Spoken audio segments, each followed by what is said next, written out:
Welcome to Moments with Marianne. I'm so delighted we're spending this time here today. We have a very inspiring show coming right up with special guest Jennifer-Skiff, and she's here today to share with us her new book, Rescuing Ladybugs: Inspirational Encounters with Animals That Change the World. Now, Jennifer is an award-winning journalist and best-selling author of the books The Divinity of Dogs and God Stories. For more than a decade, she traveled the globe as a correspondent for CNN. Passionate about animals and their welfare, she serves as a trustee, advisor, and spokesperson for charities around the world while working with lawmakers to create positive changes for animals. A recipient of the Environmental Medal Award, Jennifer lives in Maine and Australia. So let's welcome to the show, Jennifer-Skiff. Thank you, Marianne. I just want to start by saying that you are a treasure, and I'd like to thank you for all the good that you're doing in the world, because it's just amazing to see what you're doing yourself. So thank you very much. Oh, my goodness. Well, that is a high compliment coming from someone who's making such profound changes in the way we view and treat animals, and I really appreciate that. Thank you so much. Pleasure. Well, and so why don't we start at the beginning? Because there's so many beautiful stories and tough stories in your book, Rescuing Ladybugs. What inspired you to become interested in animals in the way that you are?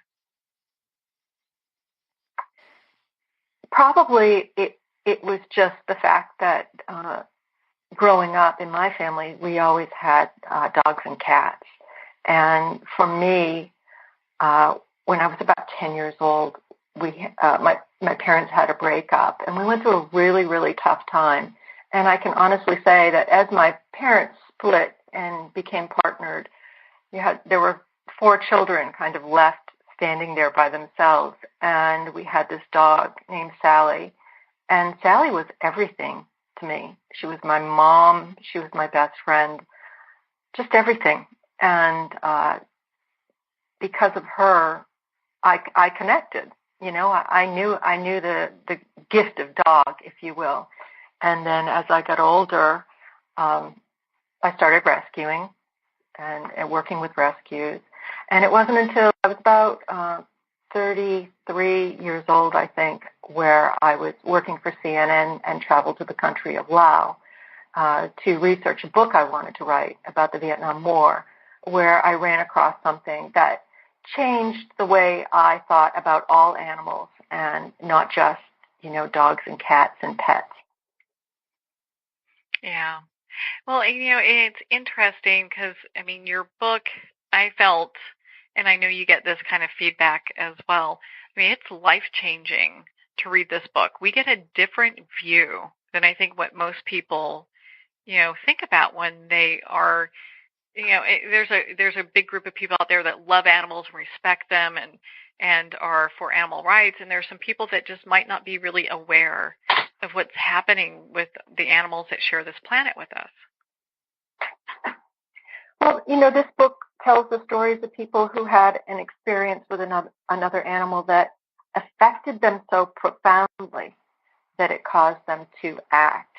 And they're heroes in our world, and their stories, I try to keep the stories light, although there's an element of darkness to each one, because these people were stopped in their tracks by something they witnessed and decided that they couldn't look away from the situation. And in not looking away, they changed their life. They have gone on in the world to change the life for that species. Countless number of animals. And then we make the connection in the book about how, in helping that one species, they've changed the world for the better for all of us. So I do like to hope, and I have received confirmation every day from people who are reading, when they say, I get it, it was hard, but this is an inspirational book. And that was the goal, is to let people feel empowered and inspired by other people's stories of helping animals. Do you feel that that's why these stories are so important? is because it makes that connection with our compassion in animals? Absolutely. I mean, I don't know about you. I know that you're an empathic person, but, when we were young and we wanted to reach out to help sometimes an injured animal or a dog on a chain is a perfect example. We didn't like it. We didn't feel good about it. Our instincts told us it was wrong. And yet there was always someone there saying, it's just a dog. Don't worry about it. Or don't do it. Or don't interfere with other people's business. And so I think it's really important that, we move forward. It does connect with people because this book tells people it's okay to follow your instincts. It's better than okay. It's what you should be doing. And on the path to do what's right, you feel good. Yeah. And it's interesting. And, I have to applaud you because the thing is that you are just a prime example of how one person can make such a profound difference. I mean, in the things you do. And when you talk about in the chapter about the Buddhists and the bears, I mean, that one really, I was crying when I was reading that. It was hard. At the same time, it's such a powerful story, and I love what's happened with that. And I'd love for you to share a little bit about that for our listeners. Well, thank you. Okay, so I was in Laos, and again, I was doing some research for a book. So I wanted to get the feel of the country and everything about it. It was 1998, and I was a CNN journalist at the time. So therefore, it's a communist government. I had to have a government minder with me who followed my every step, if you will. Showed me around, but, told me what I was and wasn't allowed to see or talk about. So I was taken to a cultural park to learn about the history of Laos and the war. And I was slowly making my way down a dirt trail at the park, and I had stopped to read a plaque about Buddha when my boyfriend yelled, Jenny, don't come down this path. And, of course, I did. And what I saw weakened my faith in humanity. It was black and white Asiatic bears, all, identifiable by the trademark cream-colored collar across their chest. And they were imprisoned in 5 cages. And ironically, 5 cages placed around a giant statue of Buddha. And Buddha is all about compassion. It's the religion, if you will, of that country. And yet, here was this horrific thing I was seeing. They were on concrete slabs and in bell-chambered like iron prisons. And the bears, the cages were so small that the bears' bodies were pushing through the spaces. And they had no protection from the sun. Their water was green, and I didn't even know if they could reach it. It was horrible. It was as horrible as you get. So I walked up, and I stood before one of the bears, and he was crying and rocking, and he had one paw pushed completely into his mouth. And our eyes locked, and we connected. And in that moment, he transferred to me his physical suffering. And that's when he reached out, and he basically, he said without saying, look at my paw. He reached out and he showed me his paw. And so it had blisters all over it. And I asked the government minder what was wrong with his paw. And he communicated to the keeper of the bears, and came back, the translation came back, is that's where people put their cigarettes out. And at that moment, it was like, you can't look away. You just can't look away from this. And my boyfriend said, come on, Jenny, you can't save every animal in the world. Let's go. But something in me at that moment had realized it was the bear, it was the dog, it was the cat, it was us. He was us. And he was suffering. And so, it was a moment of an epiphany. And I realized I had to do something about it. So that story is in the book, and it has a happy ending. I mean, every one of the stories has a positive, inspirational ending, because I don't like to do that to people. I don't like to take people. That doesn't sell books. And as you know, as you read through it, you realize that it took me 24 months.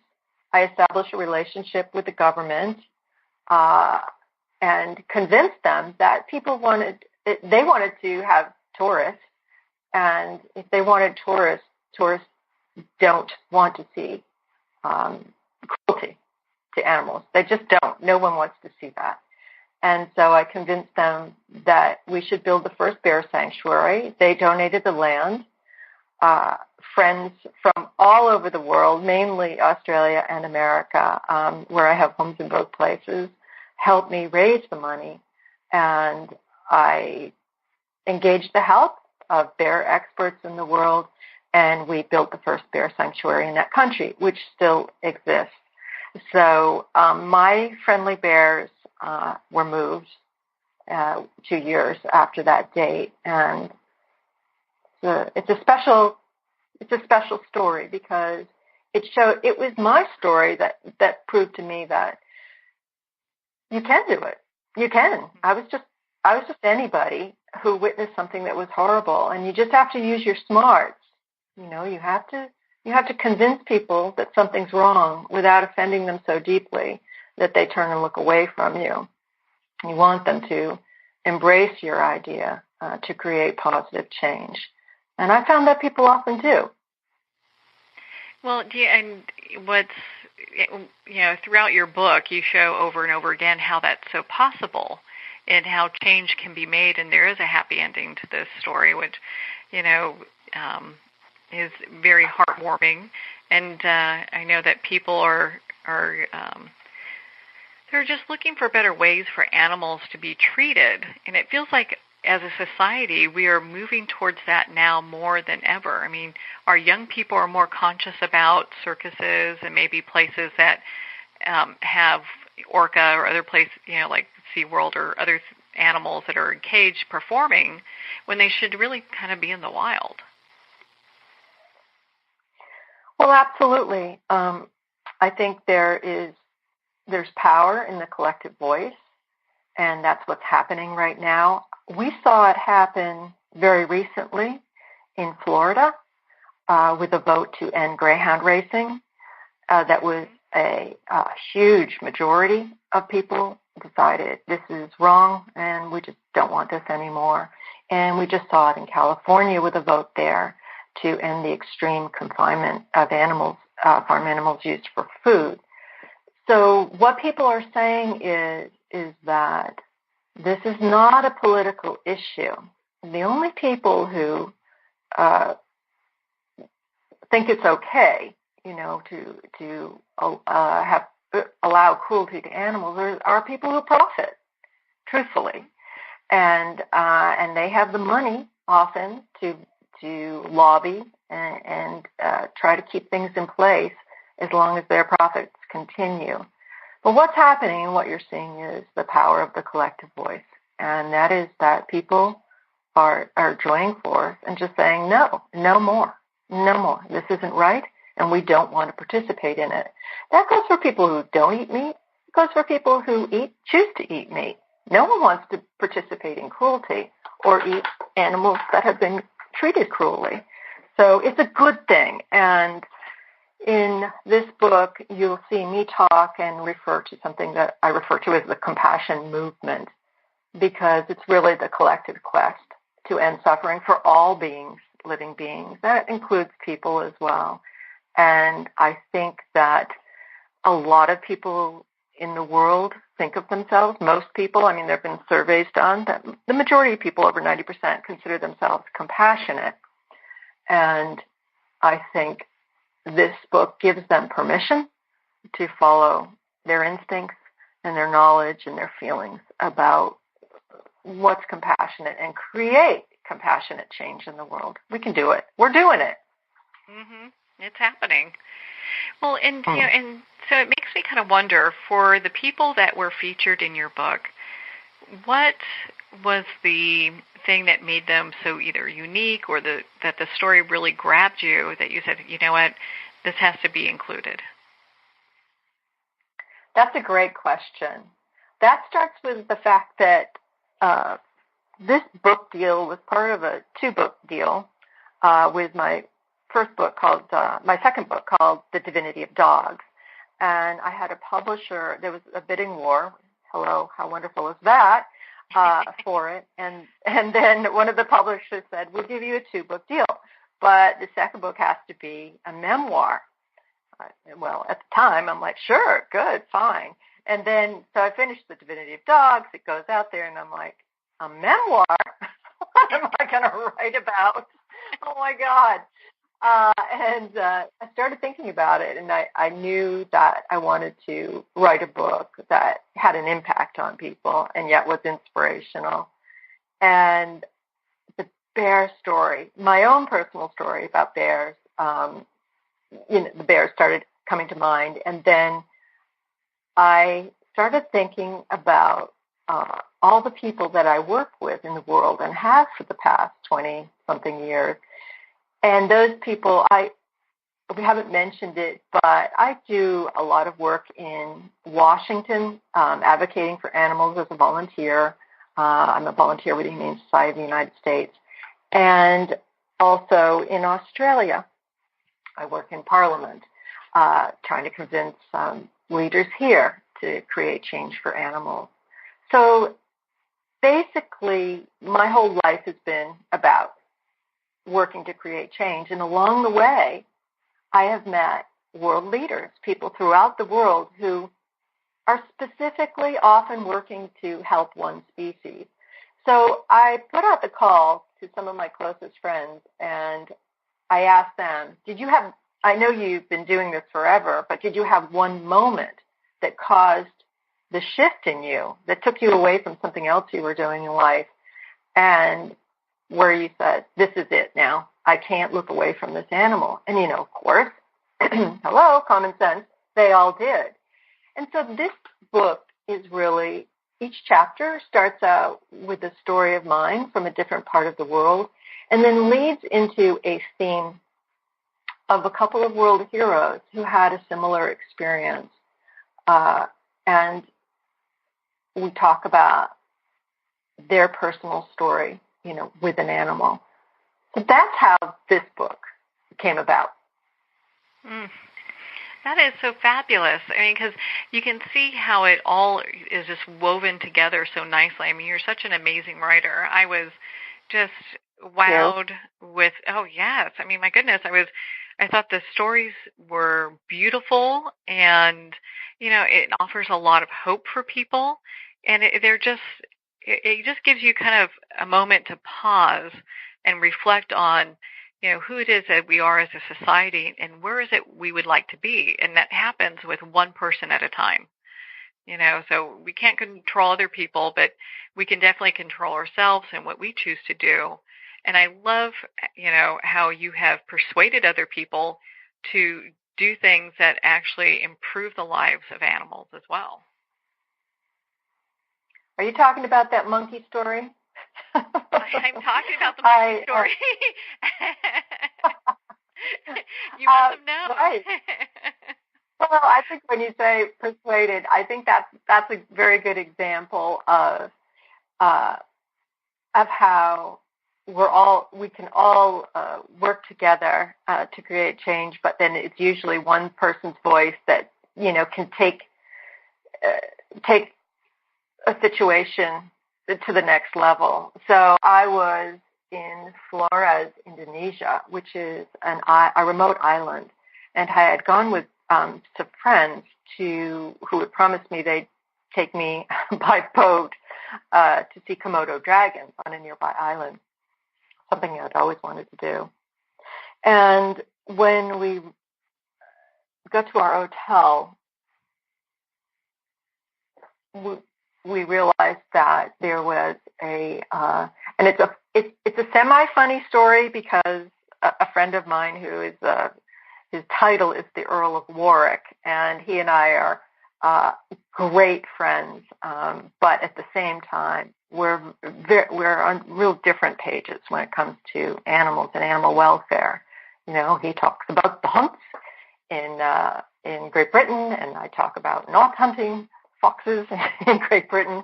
And so he's very funny. He's very funny, and you'll get the funny twist as you read the story. But we were driving into this hotel, and he announces, "Oh no, it appears we have monkey on the menu." And I'm like, oh no, this is my vacation, please, you know. And sure enough, we get to the hotel, and there is a very small zoo located on the hotel grounds. And there were a bunch of monkeys. I think there were about 12 of them, 15. And they were in this enclosure, and they were all chained around their neck with collars. And then they were all chained again on the wire mesh, and none of them had any place to put their feet down or anything. And they had no water, and they had no food, and there was no feces in their cage, which told me they hadn't been fed. You know, they're not fed regularly, or that place was super clean, which I knew it wasn't the truth. So as my husband John and Guy's partner Nat went off to go to the pool to enjoy an afternoon sunset, I went and checked out this zoo where there was a blind porcupine, and there were geese in this small cage, and I was like, my worst nightmare on vacation.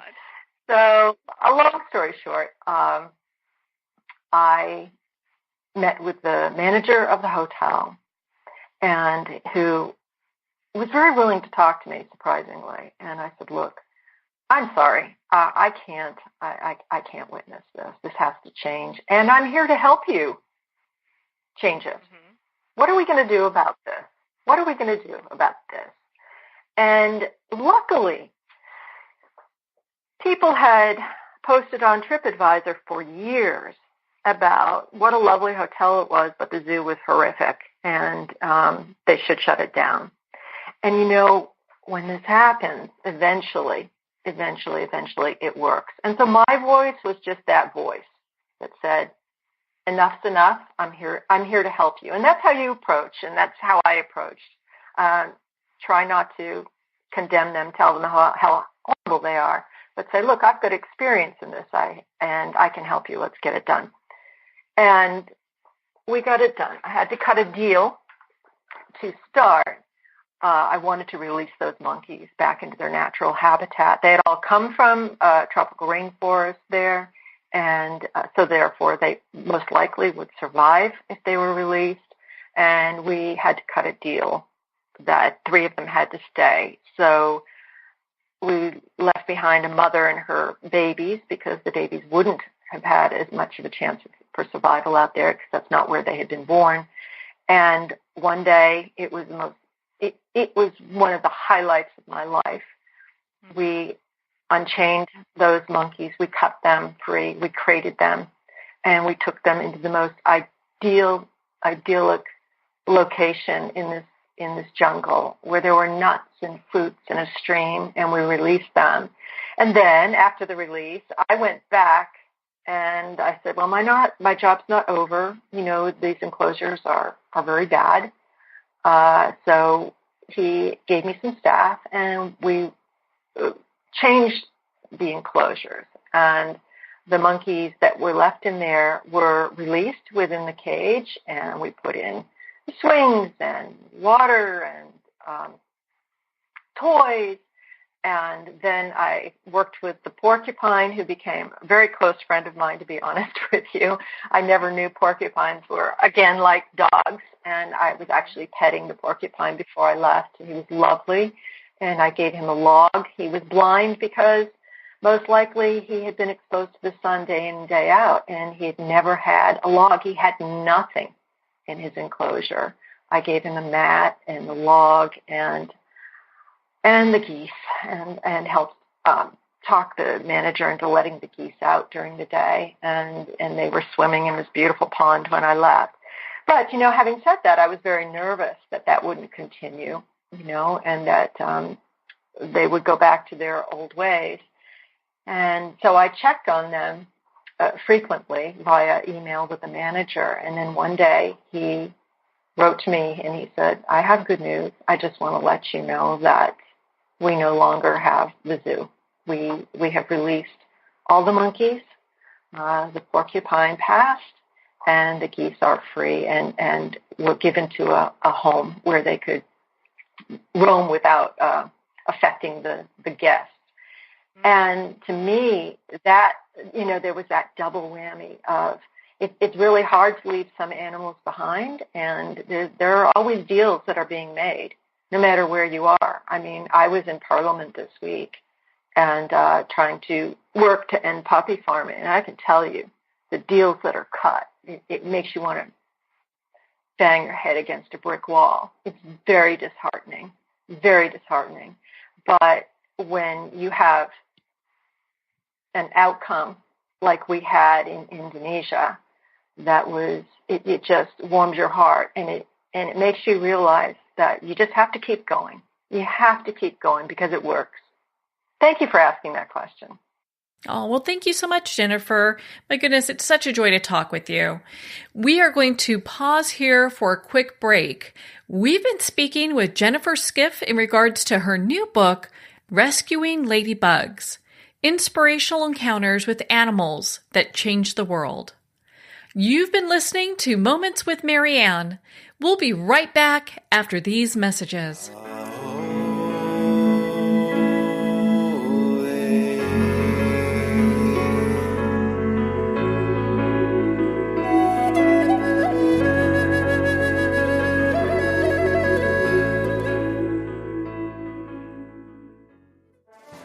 Internationally recognized and award-winning author Judy Goodman works and teaches outside the box of limited thinking. Working with people from every walk of life, her goal is to empower you to be the best you can be, no matter what the challenge is. Born with the gift of seeing beyond our normal vision, she has an extraordinary gift of working with every challenge. Teaching beyond conventional wisdom, her work is described as life-changing. Visit judygoodman.com. That's judygoodman.com.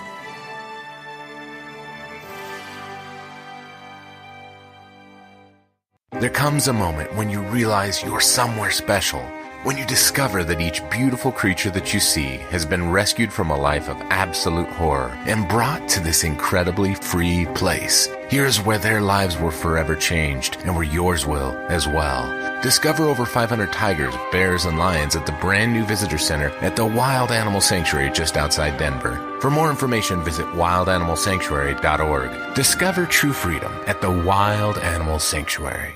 Have you ever had the sense that your thoughts might actually be doing something? Ancient secrets of manifesting have been masterfully revealed in the award-winning book Manifesting 123 by Ken Elliott. For the first time, the author's experiences and stories in this book describe exactly how your thoughts can create anything. You've been doing this all your life, but it's never been fully explained for you until now. Visit manifesting123.com for more information today. Manifesting123.com.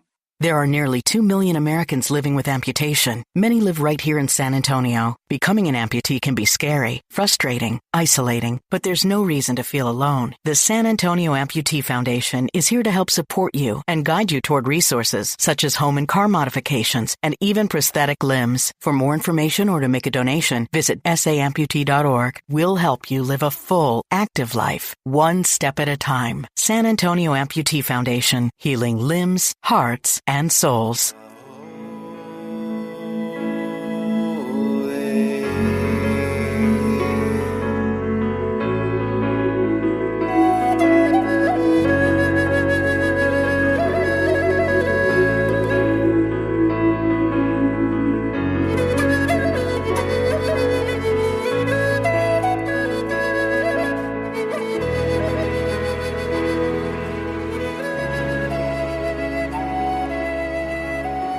Welcome back to Moments with Marianne. We're here today with special guest Jennifer-Skiff, and she's sharing with us her new book, Rescuing Ladybugs, Inspirational Encounters with Animals That Change the World. Now, Jennifer, you are helping so many people learn a new way of being with animals. And before we left for break, we were talking about how you assisted the management of a hotel shut down that makeshift zoo that they had going on, and kind of teaching them that, the guests that are showing up there, and the reason they're getting so many complaints is because people don't feel that, having animals caged up like that and not taken care of and caged up just to begin with, it's not a cute thing. People don't want to see that. But it's an opportunity for education and to negotiate with people. And I think a lot of times when we think about these kind of things, we don't even consider that there can be negotiations that take place. You're really teaching people that it doesn't have to be an all or nothing, that it can be done in stages. You're right. And that brings up a beautiful end to that story, which was people. It's usually one person who makes a decision to do this to animals. And you'll find the majority of people are with you and behind you when you're the voice that comes and says, oh, look, not okay.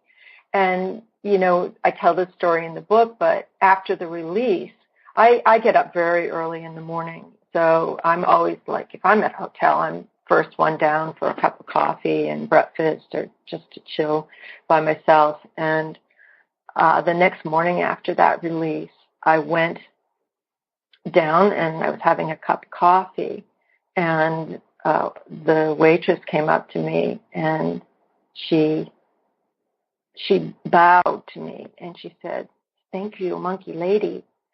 And she walked away, and I was really moved by that. And then a man came up to me who worked there, and he came up to me and he had this big grin on his face, and he beat on his heart, and he said, "Thank you, monkey lady." And then came this procession. I was the only one sitting in this dining room, and they came out of the kitchen, and a whole procession of people. And now I get teary thinking about it, actually. And they wanted that to happen. They didn't want to lose their jobs, though. They didn't want to speak up. They didn't want to be that one person. They need to feed their family. But in their heart, they knew it was wrong, and it hurt them. It pained them to see what was going on there. There are always beautiful moments, There are always beautiful moments. I'll tell you another funny story, actually. I was in Bali, Indonesia, and my husband has a lot of friends, and they do tend to, they're big. They like to party, these friends, and especially when they're up there on holiday. And I tend to, go out amongst the people and do my thing. And I had gone on this a day trip, and of course witnessed something horrible. I was driving by just a shop, and this dog was hanging by a chain, and it was. I don't know how it got in this situation, but it was on its tippy toes. And this is a place where, seriously, and I kid you not, like 50,000 people a day drive by on motorbikes and everything. It was a real busy intersection. And so I said to the driver, "Stop." And I went in. I got the dog. I released the dog, and the owner was angry with me, but the dog was being hung publicly. It was horrific. And I got back to the villa where we were staying, and all of our friends are sitting there having cocktails, all laughing, and I walked in, and everybody looks at me and they said, "Did you have a good day?" And I just pulled out of my pocket these chains, and I lifted them up in the air, and I didn't say anything, and the whole crowd started applauding. Yay! Yeah, I mean, they knew just by the chains that someone had been released. So we have good. It's a good life. It's a good life, and you are appreciated. And those people are often the ones. I have a charity here in Australia that I do a lot of work for, and I have an annual event called In the Dog House, where I go in the dog house. I go in the kennels, and I get other people to go in the kennels. And those people are often the first to, drop some money into my bucket to say thanks for what you're doing. So, yeah. It's a good feeling helping animals, and that's a good lesson, and something that I want people to know is that when you do good, you feel good, and it's okay to do good, and it's great to feel good.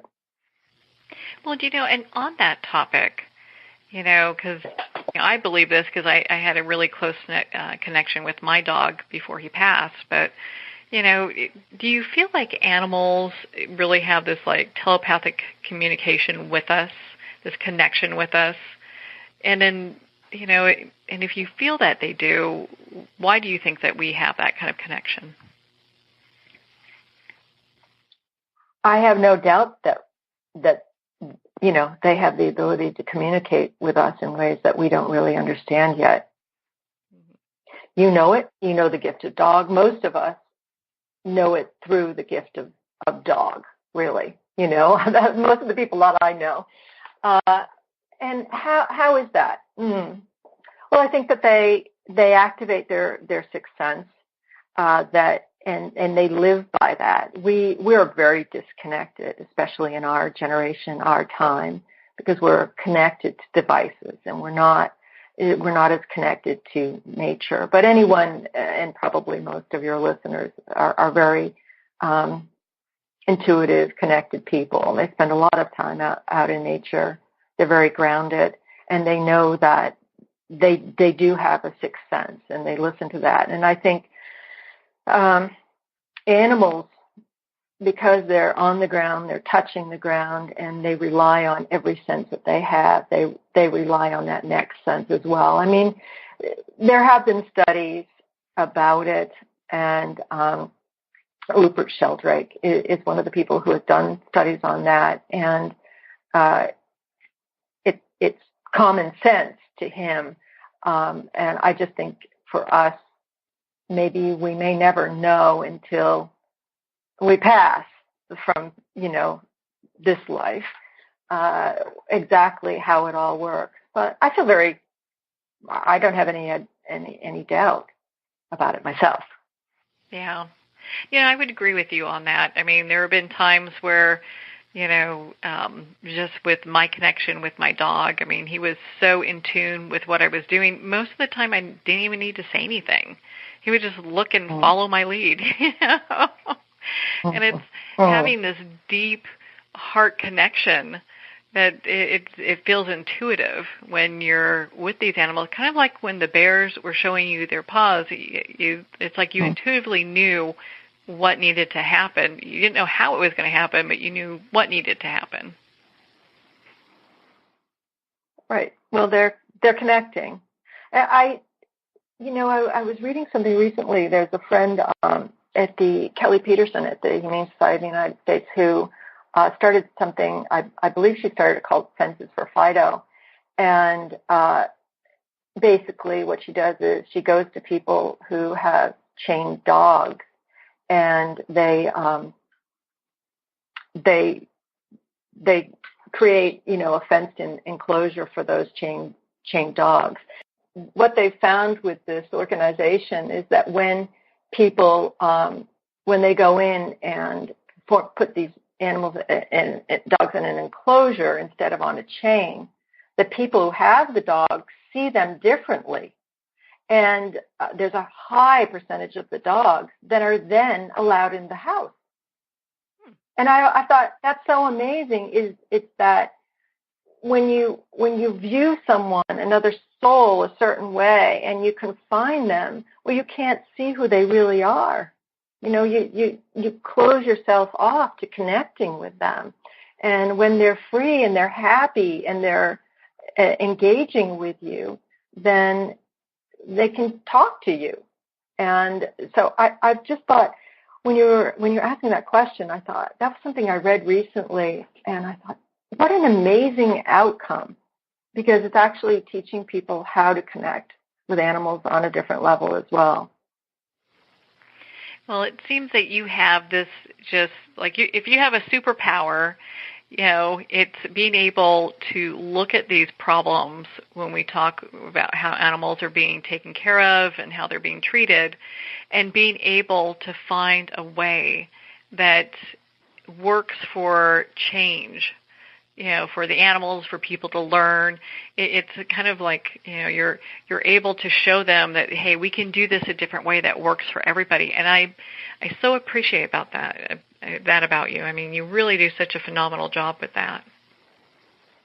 Thank you very much. I think that it really boils down to, and it's a tool for everyone, is that if you approach with kindness and compassion for the people, you're going to get them on board a lot quicker than with anger or frustration. And it's easy to I bring up Indonesia because I've spent a lot of time up there in Southeast Asia. And it's easy to get very confronting with people and angry with them when you see them with a monkey, exploiting a monkey for money, or even, their civets there that they cage, and it's horrible. But you have to understand that everyone has to eat, and you have to find a way to show them that it's better to earn money another way. You have to be kind and understand. People are trying to feed their families. Every story has another story. It's not. I don't think people want to do this because they want to do it. And, and I always go back to the chained dogs because there are plenty of them in America. And it's you never know the circumstances behind situations. I remember once my sister in New Hampshire said, "Can you help me? There's this cat family, and there are cats everywhere, and it's a horrible situation, and it looks horrible, and I don't know what to do about it." And I said, "Well, why don't we go to the door and talk to them?" And she said, "I'm afraid. I'm afraid of doing that. Look at the way the house looks on the outside. Look at it." And I just said, "Yeah, I know. It's scary. It was scary." I said, "I'll do it." So we drove up one day, and I walked up, and this gal answered the door, and I said, "Hey, I see you've got a lot of cats here, and I'm wondering, if you want some help. Are they your cats? And would you accept some help, maybe getting them sterilized? And do you need some help with food?" And she looked at me, and she just stopped for a minute. She just looked through me, and she said, "What are you, an angel?" and I waved my sister up out of the car, and we stood there, and this woman was just so emotional, and she said, "They're all feral cats, and I've been trying my best, and I don't have the money to feed them, and I don't have the money to sterilize them." And then she said, "And here's my pet cat, and he's really, really sick. Can you help me with my cat?" And we were more than happy to help and make the calls and get the sterilizations done. And so what I'm saying is, you never know. And when you see something that you instinctively know is wrong, well, those are your instincts telling you to act. Try, in my opinion, always try to go with, "May I help you?" Yes, sometimes people are going to say, "Get off my property. I don't want to talk to you." But you know what? Even then, you've made an impact on them. You've given them some food for thought. You've given them something to think about and talk about within their own family. And you've opened a communication for people within their family to talk about it and talk about who feels good about what they're doing and who doesn't. And most often, things result in change when you go out and you follow your intuition. It's your guide. I know you interview people who are mediums and that connect with spirits and all that, but your guidance is your guidance. You can look away or you can act. And I promise you that when you act, you will create positive change. Well, and it's so empowering to be able to go and speak with somebody and say, hey, do you need help? And that's probably what they need. A person that has a lot of cats, is probably doing that because they want to help. They're trying to figure out a way to help them, but maybe they don't have all the resources to do that. Mm. Absolutely. Just in that gentle place where they're trying to figure that out. So, it's really interesting, just our relationship with animals. And there was another story in your book, and there's so many empowering and beautiful stories in Rescuing Ladybugs. Another one that kind of touched me was when you talked about Royce as a gentleman who had been basically killing an endangered species, a protected species of heron, and just how that story played out.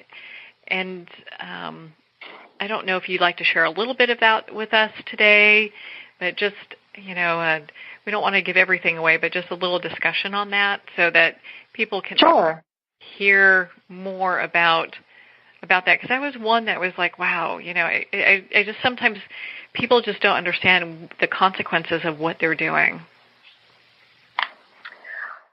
Absolutely. And in a lot of cases, it's tradition within the family when it comes to poaching, So I was working as a correspondent for CNN and doing a lot of wildlife type of stories, and was sent to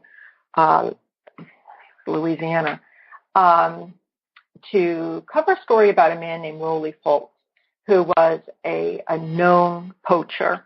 And, he had told me he had poached 100,000 animals. I mean, he had these heron. He lived in an area where it was a migration stopover for birds.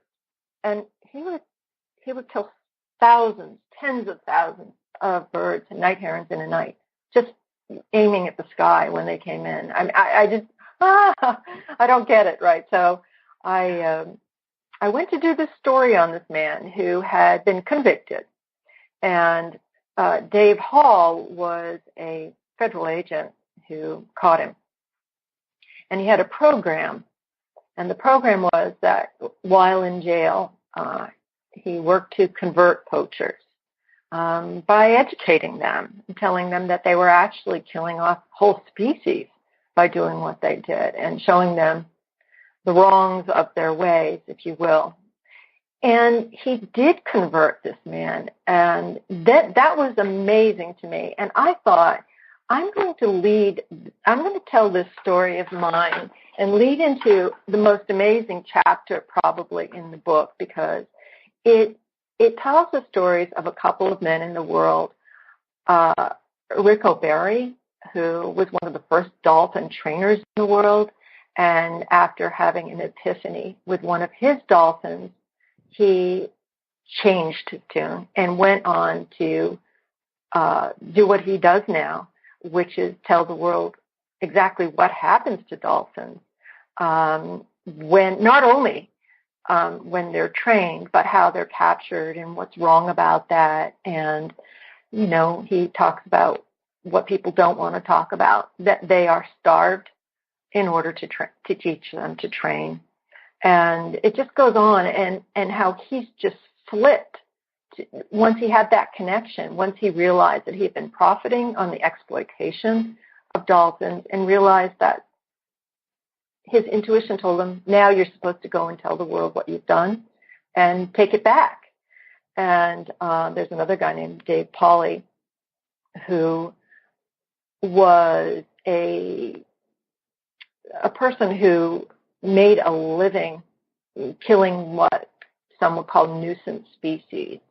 So it would be anything from mice in people's houses to raccoons to beavers. And he made a living. He started very young with a trap and making money, and made his way through college. And then he took a job at a humane society and he had this connection with the beaver.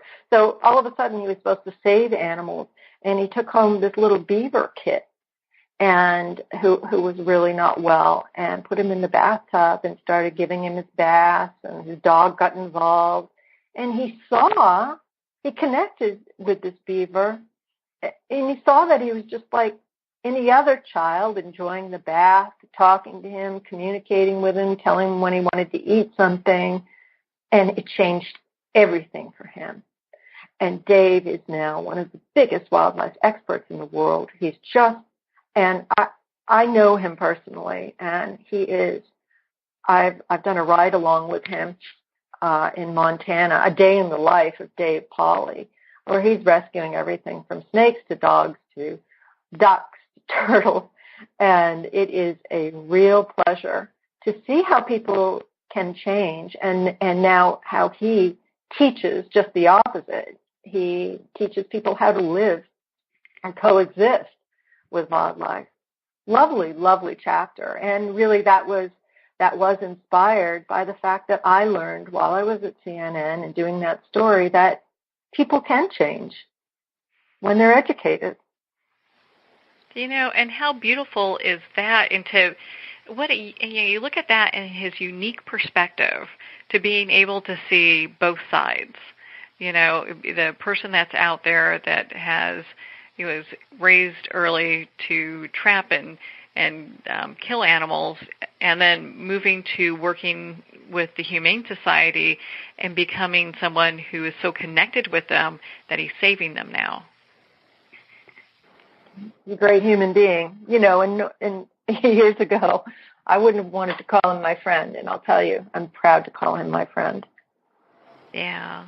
Well, that's just a beautiful story. I'm so glad that you shared that with us.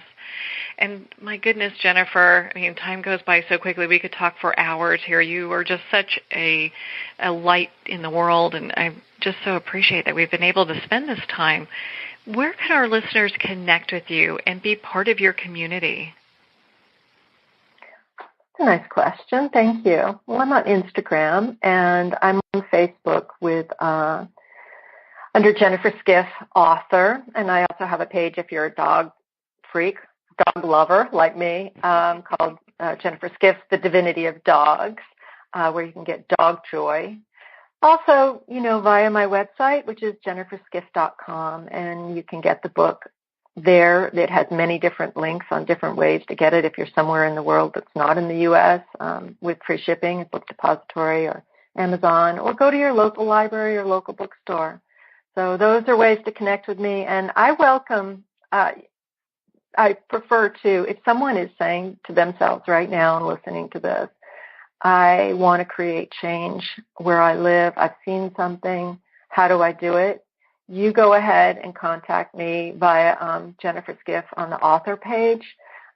Just send me a message, tell me what's going on, and I will get back to you, and we'll do it together. We'll get it done. Oh, that is so awesome. So, because I'm sure there are people out there going, I want to do something. Where do I even start? And being able to reach out to you for help, I think that's such a beautiful gift.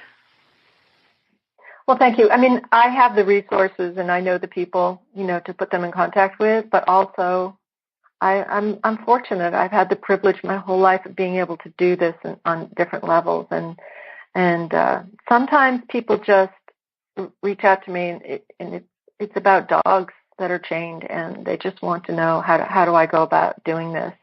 And if the talk with an owner doesn't work, then we just move them on to the next step. Call the ranger, or call they call it a ranger here in Australia, which is a nice term. Call the dog officer in your community, and we get the ball rolling, and then you can also create change in your town. Sometimes I'll tell you what, it's a lot easier to create laws where you live in your community than it is federally. So if you want to create laws to protect animals, I'll be more than willing to show you how.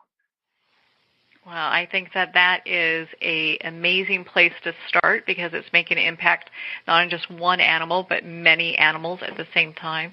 Jennifer, thank you so much for taking the time to be on the show with us here today. Thank you. It was really my pleasure. I really appreciate it. And thank you to your audience, because I know your audience is great, wonderful, compassionate people already doing good in the world. So thank you to all your listeners. Well, thank you so much, Jennifer. It has been such a pleasure to spend this time with you and, of course, to talk about your new book, Rescuing Ladybugs. Again, if you'd like to connect with Jennifer, you can at her website, jennifer-skiff.com. We'll have the link below. Make sure to connect with her and be part of her community. And, of course, you can find Rescuing Ladybugs at Amazon, Barnes & Noble, and all indie bookstores. Well, we're at the end of our time today.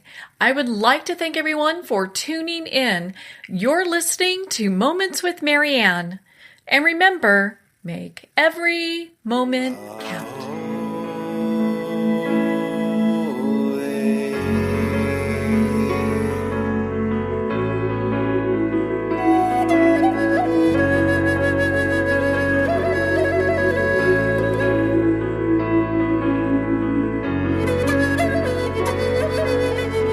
In a single moment, your life can change. Moments with Marianne is a transformative hour that covers an endless array of topics with the best of the best. Her guests are leaders in their fields, ranging from inspirational authors, top industry leaders, and business and spiritual entrepreneurs. Each guest is gifted and a true visionary, a recognized leader in her own work, and while teaching others to develop, refocus, and grow, Marianne will bring the best guest and sometimes a special surprise. Don't miss this. You never know just which moment will change your life forever. Moments with Marianne airs every Sunday, Monday, Thursday, and Friday at 8 p.m. Eastern and 5 p.m. Pacific Time. Make sure to tune in and visit momentswithmarianne.com for more information.